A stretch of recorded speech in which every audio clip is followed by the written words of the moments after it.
बिस्मिल्लाहिर्रहमानिर्रहीम बिस्मिल्लाहिर्रहमानिर्रहीम। सैयद इक़्तिदार अली ख़ान एक मरतबा फिर मैं आपकी खिदमत में हाज़िर हुआ हूँ एक नए उन्वान के तहत, और वही पुराना वाला जुमला है कि अगर मुमकिन हो तो मेरे चैनल को सब्सक्राइब कर दीजिएगा, अगर लाइक कीजिए तो कमेंट सेक्शन में आके लाइक भी कीजिएगा, अगर पसंद नहीं आए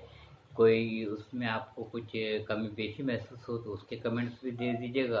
अगर पसंद आती है तो उसको आगे भी शेयर कर दीजिएगा।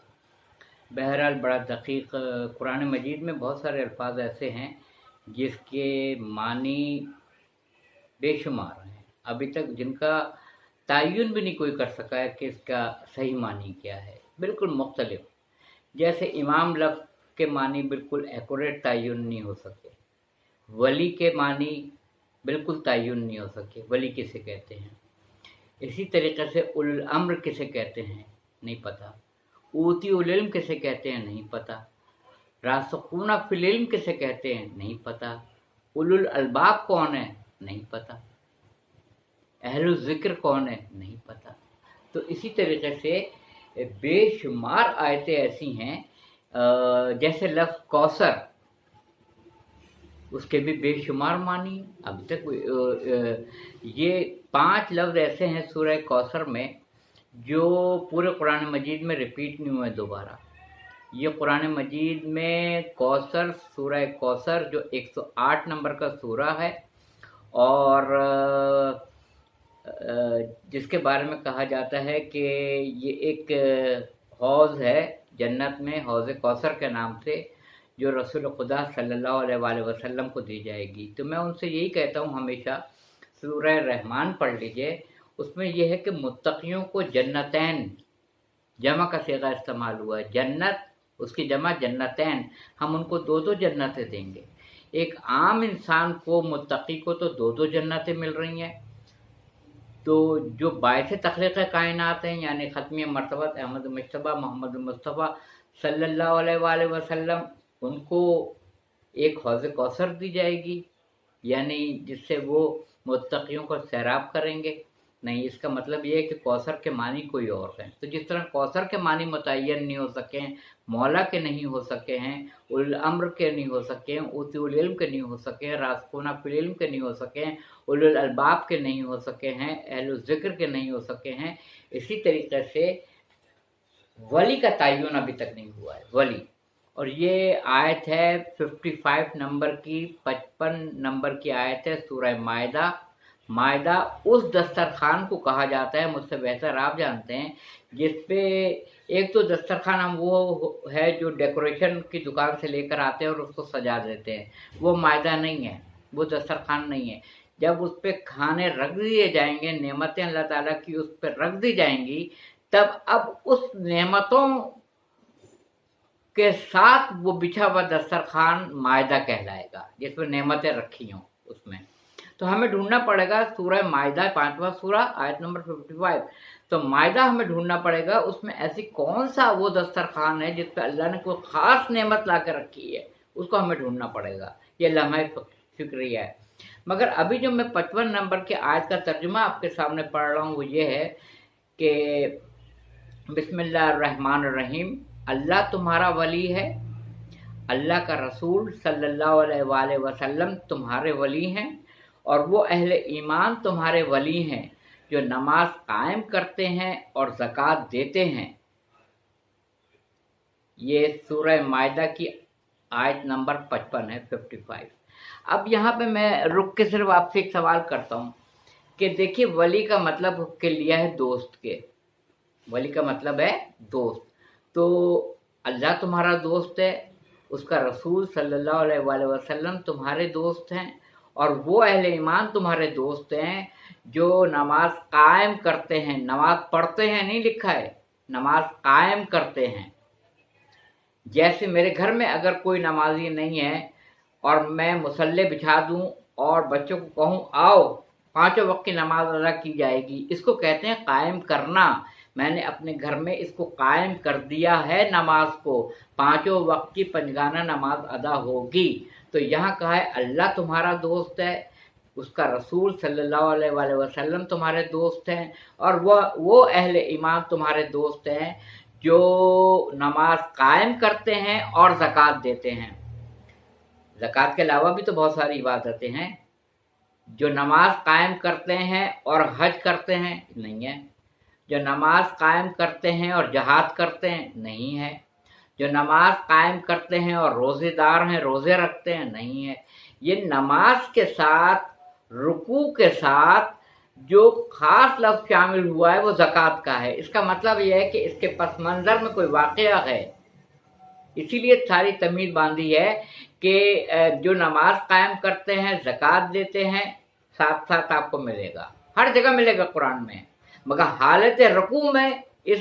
سورہ مائدہ 5واں سورہ آیت نمبر 55 میں آیا ہے، جو حالت رکوع میں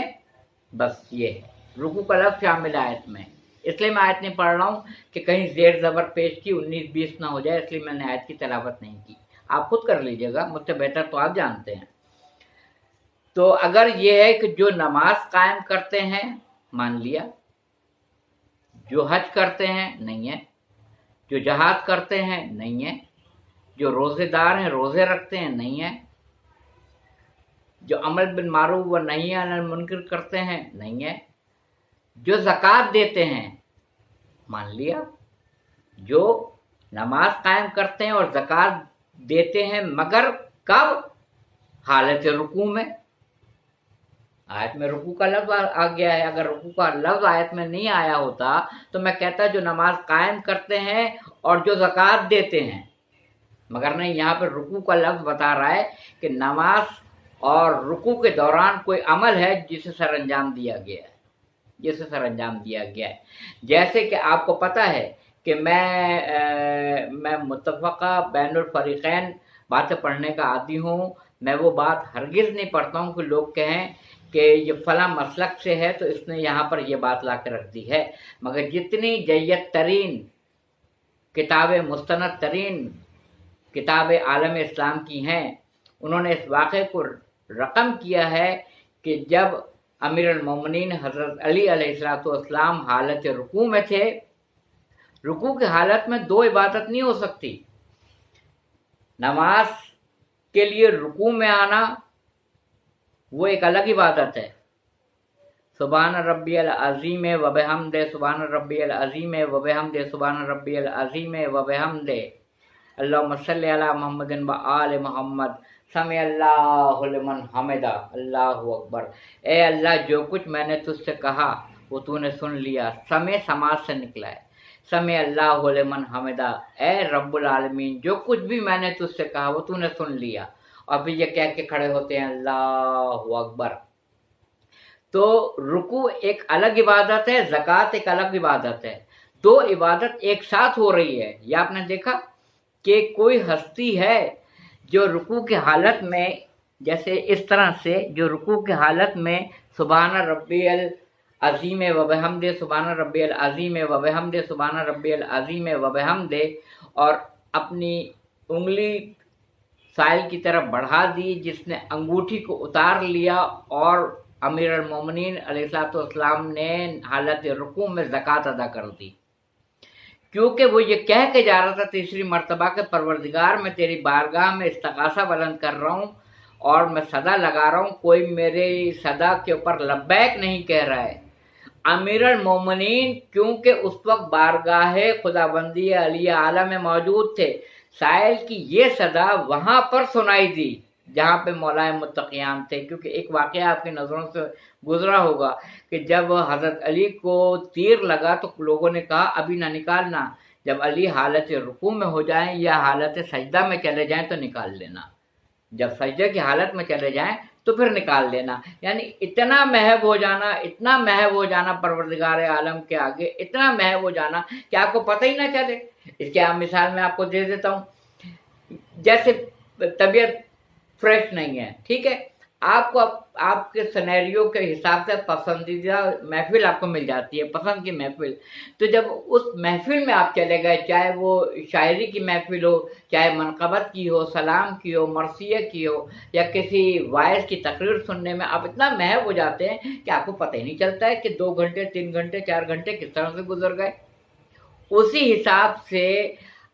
अब्द अपने माबूद की बारगाह में था, इतना महक था इबादत करने में कि तीर को निकाल लिया गया। तो इसका तर्जुमा ये बना कि अल्लाह और वली का तयन आपको करना है। जब लड़की की शादी होती है तो ये नहीं कहा जाएगा, ये कहा जाता है कि लड़की के वली को बुलाया जाए। अब अगर दोस्त यहाँ मुराद लेते हैं तो बाप को दोस्त नहीं कह सकते हैं लड़की का, कि लड़की के दोस्त को बुलाओ, तो कोई वाकई दोस्त को बुला के लेके आ जाएगा। यहाँ वली का मतलब है सरपरस्त, नेगेवां, उस पे कमांड रखने वाला, उस पे निगाह रखने वाला, उसको जांच पड़ताल के साथ हिसार में लेके चलने वाला, उस पे औला बिस्तसर्रुफ, जिस पे वो हाकिम हो, उसको वली कहते हैं। तो मौलाना कहते हैं कि लड़की के वली को बुलाया जाए तो लड़की के या वालिद को बुलाया जाता है, या अगर वालिद जिंदा नहीं है तो चचा को, मामू को, या जो सरपरस्त हो उसको बुलाया जाता है। तो यहाँ वली के मतलब निकाह के मौके के ऊपर दोस्त बदल गया, दोस्त नहीं होगा। तो ये है कि अल्लाह तुम्हारा वली है, जो भी मतलब आपको निकालना है आप निकाल लें। उसका रसूल सल्लल्लाहु अलैहि वसल्लम आपके वली हैं, और वो साहिब ईमान तुम्हारे वली हैं जो हालत रुकू में ज़कात अदा करते हैं। ये क्लिप आपको कैसी लगी, आपको पसंद आई तो शेयर कीजिएगा, अपने रिमार्क उस सेक्शन में जाके, कमेंट सेक्शन में जाके मुझे बताइएगा ये क्लिप आपको कैसी लगी। ये पसंद आती है तो इसको शेयर भी कीजिएगा, चैनल को सब्सक्राइब कीजिएगा और बताइएगा कि ये आपको कैसी लगी। इसमें अगर कोई झोल पाते हैं तो कमेंट्स कीजिएगा, पसंद आए तब भी आप उसको कीजिएगा। मेरे चैनल को सब्सक्राइब करना मत भूलिएगा। वाखिर दावाना अल्हम्दुलिल्लाह रब्बिल आलमीन।